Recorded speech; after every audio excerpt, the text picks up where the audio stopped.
నా మా లీడరు అన్నది పక్కకు పెట్టు, తెలంగాణ తెచ్చిన నాయకుడు అన్నది పక్కకు పెట్టు, 2 సార్లు ప్రజలు గెలిపించిన ముఖ్యమంత్రి అనేది కూడా పక్కకు పెట్టు. మా నాయన కదా, మా నాయన తిడితే కొడుకుకు రేషం రాదా? ఇక్కడ దాకుంది కోపం, ఇక్కడ దాకుంది. దొరికితే ఎడమకాలు చెప్పు తీసుకొట్టాలని ఉంది. కానీ ఏం చేయాలి? ప్రజాస్వామ్యం.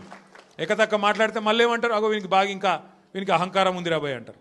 అహంకారం నాదా ఆయనదా? నేను గుంటూరులో చదువుకున్నా అంటాడు. అరే నేను గుంటూరులో చదువుకుంటే నీకేం వచ్చింది రాబోయ్? నాకు అర్థం కాదు. అప్పుడు ఆంధ్రప్రదేశ్ కలిసి ఉండే, నేను గుంటూరులో చదువుకున్నా, మళ్ళీ హైదరాబాద్లో చదువుకున్నా, పూనాలో చదువుకున్నా, అమెరికాలో చదువుకున్నా, నేను ప్రపంచం అంతా చదువుకున్నా.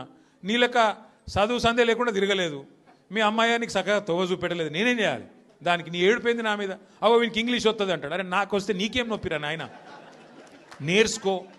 నేను హిందీ నేర్చుకున్నా, ఉర్దూ నేర్చుకున్నా, రేపు అవసరమైతే గోర్మాటి భాష నేర్చుకుంటా. నువ్వు నేర్చుకో. నేను ఎవడ నాపిండా? నిన్ను వద్దన్నాడు ఎవడన్నా? నువ్వు కూడా నేర్చుకో. దానికి కూడా ఏడిపోయి నా మీద. నేనేం చేసిన? ఇంకొక అంటే నాకు ఎక్కడ గమ్మత్ అనిపిస్తుంది అంటే, నేను ఆంధ్రాకి పోయి ఇంటర్మీడియట్ చదువుకుంటే తప్పట, కానీ ఆయన ఆంధ్రాకి వెళ్ళి అల్లుడిని మాత్రం తెచ్చుకోవచ్చట. ఈ అమ్మ ఇది ఎక్కడ కథ రాబోయ్? అందుకే ఇక ఆయన పేరు ఏం పెట్టినట్టుగా నేను ఇట్లా లాభం లేదని చెప్పి మనోని పేరుగా అల్లుడు భీమవరం కదా, అందుకే ఈయన చిట్టినాయుడు పేరు కూడా భీమవరం బుల్లోడు అని పెడితే అయిపోతుంది. ఓకే వెలుగు భీమవరం బుల్లోడు మనకు నీతులు చెప్తున్నాడు. అరే ఆంధ్ర అంటే మరి ఆంధ్ర వాళ్ళ ఓట్లు కావాలి, ఆంధ్ర వాళ్ళ చుట్టూ తిరగాలి. కానీ మళ్ళీ ఆంధ్రాని మాత్రం నేను పోయి చదువుకుంటే నీకు నచ్చినది. నీకేం బాధ అవుతుంది? నాకు అర్థం కాదు.